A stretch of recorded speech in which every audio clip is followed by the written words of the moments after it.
sa inyong lahat. So for today video, tayo ay mag-ride at tubuhin na rin natin itong ating 450 SRS.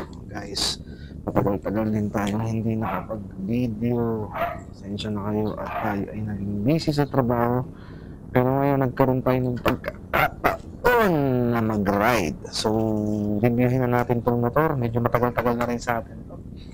Nasa 6 months na ba? O 5 months? Nasa 5,000 kilometers na rin yung tinakbo natin. So, siguro, kailangan na natin siyang bigyan ng proper review. Okay ba siya? Malakas ba siya sa gas? Kumusta ba siya gamitin? Pwede ba siya sa daily ride? Gaano ba siya kabilis? Anong top speed? Siguro magbibigay ako ng mga information regarding about that. So, sana makatulong itong video na to dun sa mga nagbabalak bumili. Kung ano man ang purpose nyo, kung service nyo ba siya, kung ipanglalaro nyo ba sa racetrack, o ano pa man yan, bibigyan ko kayo ng tip. Okay. So, first of all, baka matanong nyo ako bakit ba 450 SR CF mo to. Wala. Gusto ko lang. Gustuhan ko siya. China brand, pero wala namang cheap doon sa price niya. So, hindi porket made in China siya is low quality na. So, hindi. So, tingnan nyo na muna and then pitikin nyo yung mga parts, yung mga kanya, kung paano siya binild. Quality naman. So, comparable na rin siya sa mga Japanese bike. Pagdating sa mga aesthetics niya, yung mga plastics, and everything, I think, masasabi ko na, ano siya, comparable na, nag-i-improve na yung mga China brand na motorcycle, or even cars. Ang sarap mag-ride, guys. Sapa muna tayo. Alright. Medyo maluwag ngayon. Wala masyadong sasakyan, so napakagandang mag-ride talaga pag ganito. Medyo mainit na. Dati ko alas 40 ng hali ako, guys. Bakbak muna tayo, guys. Bakbak muna.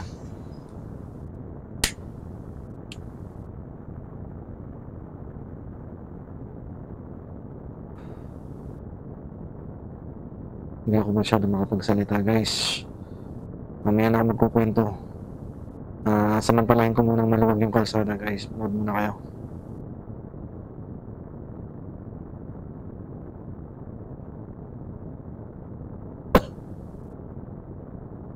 Alright. Alright.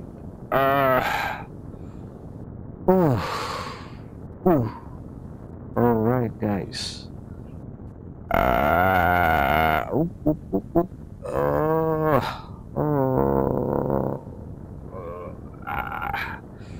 Punta na to.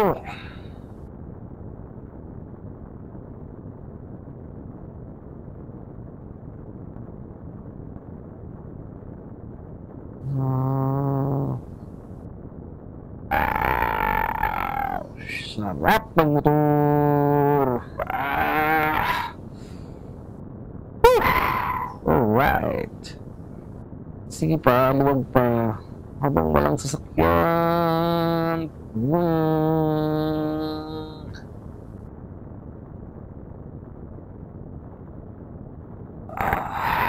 Guys, don't do this at home. Huwag mo itong gagayahin.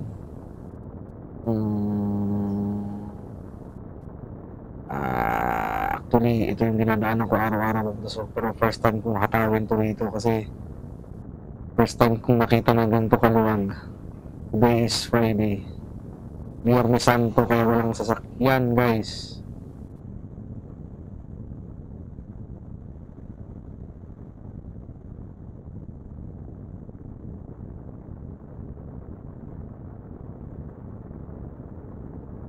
Alright. Grabe. Grabe yun. Isa pa. Ataw pa! Huwag pa ulit! Eto na! Todo na to, guys! Sige! Medyo parang dumadapa yung takbo ko, guys, pagka medyo tumatalon-talon yung gulong ng motor. Nag-trigger yung traction control niya. Dapat pala in-off ko muna. So, hindi naman tayo magta-top speed ngayon. Matitrigger kasi yung traction control niya, guys, pagka nagkakaroon siya ng umaangat yung gulong doon sa kalsada, yung rear wheel niya. Kaya parang nararamdaman ko umuupo yung motor, yung takbo niya parang nag-hesitate siyang pumataw. Parang nag-step back siya, ganyan, no? Alright. Sarap. Exit na tayo. So, ayun. Balik, guys. Dun sa mga nagbabanat, so bibigyan ko kayo ng tip, no? So, bakit ba 450 SR? Sabi ko nga, ito lang talaga yung gusto ko. Hindi naman din siya mura compare. So, ano ba yung kaparehas niya o sa categories? Ninja? 400? Hindi ko alam ang presyo ng Ninja, pero I think hindi sila nagkakalayo ng presyo. Pero pagdating sa features, hindi naman mapag-iiwanan itong 450 SR. So, ano ba yung mga features na nagustuhan ko? Ito, TFT display. Tapos, Vertex yung naka-brando na siya ng calipers. 4 piston, 2-pot caliper sa likod na walang brand. Ano ba? Suspension, adjustable yung front. Hindi ko alam kung yung left and right na yan, pero parehas may pinipihit, pero hindi ko pa yung ginagalaw. Sa likod is preload, adjustable, all stock. Wala akong ginalaw from casa kasi wala naman akong naramdaman na uncomfortable feeling during riding. At saka dun sa mga corners. Hindi tayo ganun kagaling mag-banking, pero nakakautay naman tayo. Kahit tatado, no? So, yung riding comfort niya, of course, this is a sports bike. Kung galing ka sa mga upright position ng motor like scooter, meron akong EDV. So, very upright yon. So, pagdating dito, maninibago ka talaga. Especially kung hindi ka pa ba talaga marunong sumakay sa sports bike. So, kailangan mong mag-adjust. So, kailangan mong makuha yung tamang body posture para maging komportable ka at maging stable ka sa bike. So, marami naman ganyan tutorial sa YouTube. Pwede niyong i-search kasi hindi naman ako expert para ituro yung tama, pero kung ano lang din yung mga napapanood ko, ina-apply ko, and then hinahanapan ko sa ako komportable, and that's it. So, yun. Hanggang sa maging komportable na rin ako sa bike. Siyempre, mas komportable pa rin yung mga upright position ng bike. Kaya lang, ang sinasabi ko lang, ito, medyo malumak lang dito. Okay na okay yung suspension na, guys. Kahit mga ganong matalbog yung kalsada, kayang-kaya niya i-absorb. Very solid yung suspension. So, ang ganda ng play niya. So, hindi ka matatakot na parang nawawarak yung bike mo. Napakaganda. So, yun nga, yung body position, pag nakuha nyo na, yun na yun.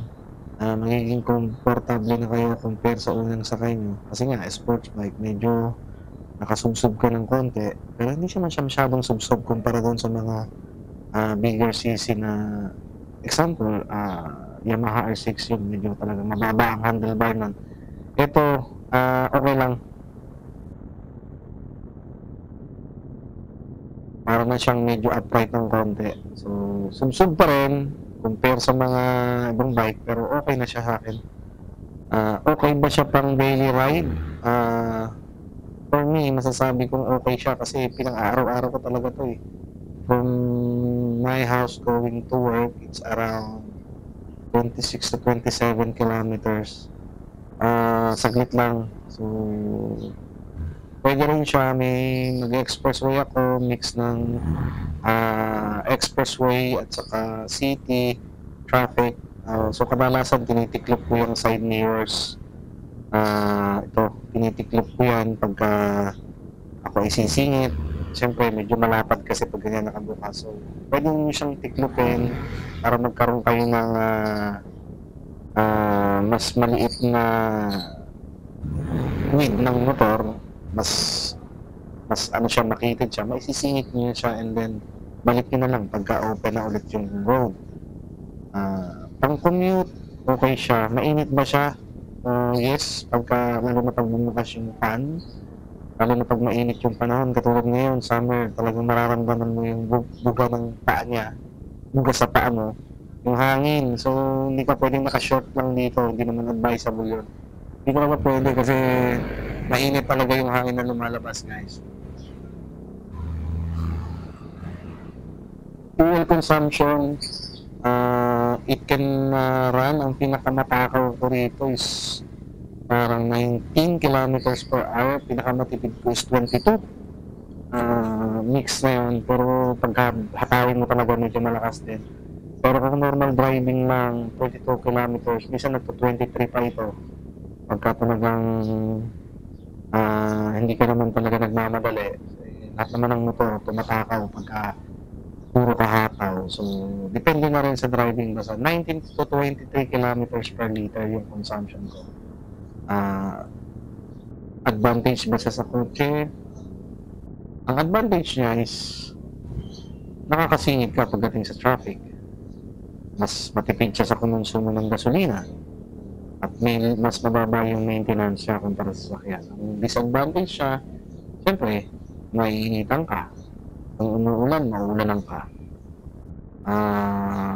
Ito yung pinili ko kasi nga, mas mababa yung maintenance niya. Konti lang yung langis. Ito, hindi ganun kalaki yung gulong. So, nasa 150 lang ata yung likod nito o yung 110 yung harap. So, yung mga higher CC, mas malalaki, mas mahal sa gulong yun pag bumili ka. So, aminin na natin is magpapalit naman tayo ng gulong pag napagpod. Eto, nandito ngayon tayo sa twisty. So, okay na okay siya, guys. Sabi ko nga kanina, hindi talaga ako expert pagdating sa mga liko-liko. So, chill ride lang ako. Pero napaka-nimble niya talaga eh. Napaka-behave niya. Takbo. So, yung power niya, hindi siya ganun nakakatakot, guys. 450cc, malakas din, pero hindi yung parang itatapon ka talaga. Hindi yung iwan kaluluwa mo na parang kang hinihila. Meron siyang hatak na tama lang. Kung ako kasi galing na ako ng 600cc na bike, inline 4. So, pagdating sa hatak nito is, hindi naman ako nagugulat. Pero kung galing ka siguro sa mga first sa underbone, sa 150cc, papunta kang 400, medyo malaki din yung difference ng hatak niya. So, ingat pa rin. Iba na yung nag-iingat kasi mas magandang walang aberya, lalo na sa rides. So, yung safety ng bawat isa is very important sa pagmamotor, no? So, minsan is ingat-ingat tayo at huwag na rin tayong mandamay ng mga kapwa natin motorista. Ano pa ba? Meron tayong fuel consumption, riding comfort niya, comfortable, hindi naman nasakit yung likod ko. Pag medyo mahaba yung biyahe, katulad ngayon, medyo nakakaramdam lang ako ng konting ngalay ba o ngawit sa aking kamay. Normal kasi nakasubsob tayo bahagya, pero normal siguro yun. Ang ginagawa ko na lang pagka ganitong medyo talagang liko-liko, preno-preno is in-grip ko na lang talaga yung legs ko dun sa tangke para mabawasan yung pressure sa kamay ko. Yun yung isang natutunan ko sa mga ibang nag-sports bike is use your legs to grip the tank.